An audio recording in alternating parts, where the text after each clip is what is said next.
आज रास्ता बना लिया है तो कल मंजिल भी मिल जाएगी। आज रास्ता बना लिया है तो कल मंजिल भी मिल जाएगी, और हौसलों से भरी ये कोशिश एक ना एक दिन रंग जरूर लाएगी। विद दिस पॉजिटिव थॉट, मैं हूं आपकी होस्ट डॉक्टर सीमा तिवारी, नवोदय विद्यालय शिक्षिका, अरुणाचल प्रदेश से। और आज मैं आपके लिए लेके आ गई हूं एक बहुत ही धमाकेदार वीडियो। बिल्कुल, क्योंकि ये वही धमाका है जो आपके जीवन में होने वाला है और आपका सिलेक्शन लेकर आने वाला है। और ये जो तैयारी है अंतिम क्षण की, वो आपकी बिल्कुल मजबूत हो जाएगी अगर आप इस वीडियो को पूरा देखते हैं। क्यों? क्योंकि आज के इस वीडियो में मैं बात करने वाली हूँ कि मॉक टेस्ट पेपर सॉल्व कैसे करें, ओल्ड क्वेश्चन पेपर सॉल्व कैसे करें, और मॉक टेस्ट पेपर में जो स्कोर कम हो रहा है उस स्कोर को कैसे बढ़ाएं। तो ये सवाल हर किसी के मन में है, बहुत से साथी कमेंट बॉक्स में लिखते हैं, तो इन सभी सवालों का जवाब आज आपको इस वीडियो में मिलने वाला है। तो देखिए, point number 1, mock test paper solve करने का सही तरीका।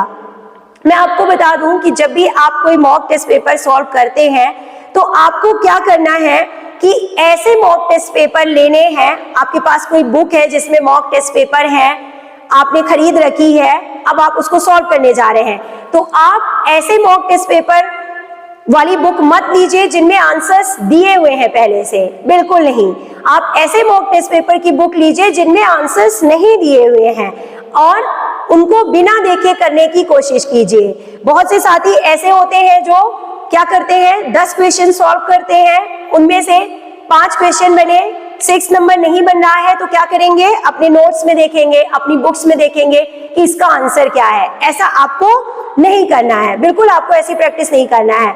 आपको क्या करना है, पॉइंट नंबर 1 ध्यान दीजिए, पूरे 125 क्वेश्चंस जो है अच्छे से पढ़ने हैं, और आपसे जितने क्वेश्चन बन रहे हैं आपको जो है अपनी कॉपी में आंसर शीट में जो है सीक्वेंस वाइज पहले से ही आपको 1 से 125 तक की नंबरिंग करके रख लेनी है, और जितने क्वेश्चंस का आंसर आपको बन रहा है आप उनको जो है वहीं पे उन ऑप्शंस को अपनी कॉपी में लिख लेंगे। इसके बाद देखिए, आपको क्या करना है कि जो क्वेश्चंस नहीं बन रहे हैं उनको भी कोशिश करना है अच्छे से पढ़ना है। 1 बार, 2 बार, 3 बार पढ़ना है। जब आप 3 बार पढ़ेंगे तो आपको समझ में आएगा, आपका दिमाग जो है काम करना शुरू करेगा, आपकी जो मेमोरी है वो वहां पे रिकॉल होगी, और बिल्कुल आपको कुछ ना कुछ जो है उन क्वेश्चंस के बारे में आइडिया आएगा, आपके दिमाग में आंसर आएगा, और आप जो है उनका जो भी आपके दिमाग में आंसर आ रहा है आप अपने हिसाब से उनके आंसर्स को जो है लिख लीजिए।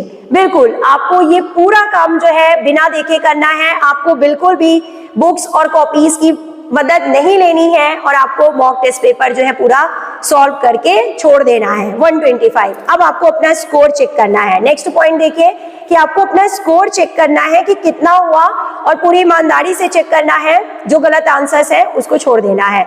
आउट ऑफ 125 आपके कितने क्वेश्चन सही हो रहे हैं आप लिख लीजिए। अब क्या कीजिए आप, नेक्स्ट पॉइंट कि जो आपके क्वेश्चंस गलत हुए हैं आप उनको ध्यान से देखिए। करना क्या है आपको कि जब आप next time mock test paper आप सॉल्व करेंगे उससे पहले आपको ये काम करना है।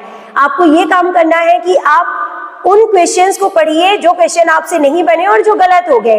अब आप ध्यान दीजिए कि वो क्वेश्चन किस टॉपिक से पूछे गए थे, एक्चुअली वो टॉपिक आप तैयार कीजिए। जब तक आपका टॉपिक तैयार नहीं होगा, आपके टॉपिक के कॉन्सेप्ट क्लियर नहीं होंगे, तब तक जो है आप उस टॉपिक के क्वेश्चन को बार बार गलत करते रहेंगे। तो ये आपको नहीं करना है। Next mock test paper solve करने से पहले आपको उस टॉपिक को, उन सभी टॉपिक्स को क्लियर करने की कोशिश करनी है जिनके क्वेश्चंस आपके गलत हुए थे। नेक्स्ट देखिए, अब आप दूसरी बार मॉक टेस्ट पेपर सॉल्व कीजिए। निश्चित रूप से आपका जो स्कोर है वो इंक्रीज होगा, और जिन टॉपिक से क्वेश्चन आपसे नहीं बने थे, गलत हुए थे, मैं आपको पूरा विश्वास दिलाती हूँ कि अब आप उन टॉपिक से क्वेश्चंस को जो है सही कर पाएंगे। बिल्कुल ऐसा ही होता है। एक्चुअली जो मॉक टेस्ट पेपर होते हैं मैं आपको बताती हूँ कैसे डिजाइन किए जाते हैं। वो बिल्कुल ओल्ड क्वेश्चन पेपर की तरह डिजाइन किए जाते हैं, और एक ही टॉपिक से कई क्वेश्चंस उसमें होते हैं। अब आप गलती यही करते हैं कि आपका वो टॉपिक ही क्लियर नहीं होता है, तो उस टॉपिक से जितने क्वेश्चन पूछे जाते हैं वो आपके सब गलत हो जाते हैं। तो जब आप सेकेंड टाइम करें तो उन टॉपिक्स को पहले क्लियर कर लें। अब आप अपना स्कोर फिर से चेक करें, मैंने पहले ही बोल दिया है, आउट ऑफ 125 आपका स्कोर इम्प्रूव होगा और आपका कॉन्फिडेंस जो है वो बढ़ेगा। अब बिल्कुल ये वो टाइम है next time mock test paper solve करने का, तीसरी बार, यानी कि अगेन आपको mock test paper, third mock test paper solve करना है। कैसे करेंगे? आपको फिर से चेक करना है आपने किन क्वेश्चंस में गलती की है, और इस बार आपको थोड़ा सा ट्रिक लगानी है। आपको करना ये है कि देखिए कि वो जो क्वेश्चन जो इस बार आपके गलत हुए हैं, आखिर वो किस लेवल के क्वेश्चन थे।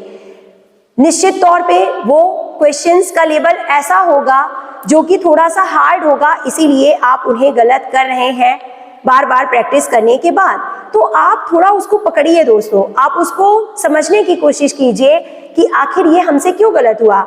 आखिर अब आप क्या करिए, उन क्वेश्चंस को नोट डाउन कीजिए जो आपने सेकेंड टाइम में गलत किए थे। थर्ड बार मॉक टेस्ट पेपर सॉल्व करने से पहले आपको ये तैयारी करनी है कि आपके जो क्वेश्चंस गलत हुए हैं आप उनको एक कॉपी में लिखिए। लिखने के बाद बहुत अच्छे से पढ़िए, एक बार, दो बार, तीन बार। जब हम क्वेश्चंस को बहुत अच्छे से पढ़ते हैं तो वो खुद ही जो है हमें जवाब देता है। जी हाँ दोस्तों, चीख के जो क्वेश्चन होता है ना, वो खुद ही जवाब देता है, वो खुद ही आपको हिंट देता है। आप अंडरलाइन कीजिए पूरे क्वेश्चन में, उन पॉइंट्स को ढूंढिए जिन पॉइंट्स में आपका आंसर छिपा हुआ है। कोई भी क्वेश्चन आज तक दुनिया में ऐसा नहीं बना दोस्तों जिसका कोई जवाब ना हो, चाहे वो हमारे जीवन के सवाल हो, चाहे वो क्वेश्चन पेपर के सवाल हो। तो आप पढ़िए और आप देखिए कि ये क्वेश्चन ऐसे डिजाइन किए गए थे। एक्चुअली इन क्वेश्चंस को डिजाइन ही ऐसे किया जाता है, कुछ क्वेश्चंस को हर मॉक टेस्ट पेपर में, कि वो आप आसानी से सॉल्व ना कर पाए। और यही होता है एग्जामिनेशन हॉल में, यही होता है क्वेश्चन पेपर में, कि कुछ क्वेश्चंस ऐसे होंगे ही होंगे जो आप सॉल्व नहीं कर पाते हैं। तो मैंने क्या कहा दोस्तों कि पढ़िए, एक बार, दो बार, तीन बार पढ़िए और अपने दिमाग पे जोर दौड़ाइए, अपने दिमाग पे जोर लगाइए, आपको उसका जवाब जरूर मिलेगा। आप बहुत अच्छे से उन पॉइंट्स को पकड़िए जिन पॉइंट्स में क्वेश्चन को पूछा जा रहा है, जिन पॉइंट्स में आंसर छिपा हुआ है दोस्तों, जवाब आपको जरूर मिल जाएगा। और इस तरीके से आप तैयारी कीजिए। थर्ड बार भी जब आप अब इस बार जब आप क्वेश्चन पेपर इस बार जब आप सॉल्व करेंगे, थर्ड टाइम क्वेश्चन पेपर या मॉक टेस्ट पेपर जब आप सॉल्व करेंगे दोस्तों, तो डेफिनेटली आपका स्कोर जो है वो बेटर होगा, यानी इम्प्रूव भी होगा और बेहतर भी होगा। तो यही वो सारे तरीके होते हैं जो कि आपको अप्लाई करने हैं मॉक टेस्ट पेपर सॉल्व करते समय। हम बिल्कुल कुछ गलतियां ऐसी करते हैं जो हमें जो है हमारा स्कोर बार बार कम करती जाती है। मैं बताती हूँ वो क्या गलतियां हैं जो आपको नहीं करनी है मॉक टेस्ट पेपर सॉल्व करते समय, कि कभी भी आंसर्स को जो है देख के आप मत पढ़िए। ऐसी बुक्स मत लीजिए जिनमें आंसर्स दिए हुए हैं और आप उनको देख के पढ़ते चले जा रहे हैं। आप पढ़ने के लिए ऐसे मॉक टेस्ट पेपर वाली बुक्स यूज कर सकते हैं जिनमें क्वेश्चन के सामने उनका आंसर लिखा हुआ है, लेकिन आप प्रैक्टिस करने के लिए सिर्फ और सिर्फ वही क्वेश्चन पेपर या मॉक टेस्ट पेपर की बुक खरीदिए जिनमें आंसर्स नहीं दिखे हुए हैं दोस्तों। और इन्हीं आंसर से जो है, इन्हीं बुकलेट से जो है और इसी टाइप के क्वेश्चन पेपर से जो है मॉक टेस्ट पेपर से आप प्रैक्टिस कीजिए, तभी ये प्रैक्टिस आपके लिए फ्रूटफुल होगी। अदरवाइज आप देख देख के जब तक करते रहेंगे तब तक आपसे गलतियां बार बार होती रहेंगी। जब तक आप उन टॉपिक्स को क्लियर नहीं करेंगे, उन टॉपिक्स के कॉन्सेप्ट क्लियर नहीं करेंगे जो आपके गलत हो रहे हैं, तो बार बार जो है आपकी मिस्टेक्स होती रहेंगी। और जब हम देख के करते रहते हैं तो हमारे आंसर्स जो है हमारे दिमाग में आते रहते हैं और जब मेन एग्जाम का टाइम आता है तो कहीं ना कहीं जो है आंसर्स हमारे दिमाग से हटने लगते हैं, हमें डाउट होने लगता है, कंफ्यूजन होने लगता है। तो ये रटने वाला जो तरीका है वो थोड़ा सा रिस्की होता है। अगर आप भी रटते आ रहे हैं तो प्लीज ये प्रैक्टिस बंद कीजिए और कॉन्सेप्ट बेस्ड स्टडी कीजिए दोस्तों।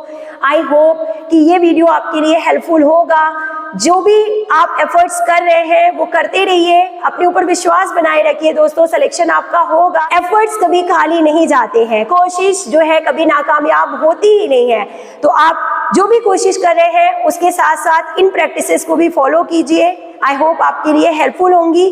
तो मिलते हैं नेक्स्ट वीडियो में कुछ नेक्स्ट अच्छी ट्रिक्स के साथ। Till then take care, good bye, have a nice day.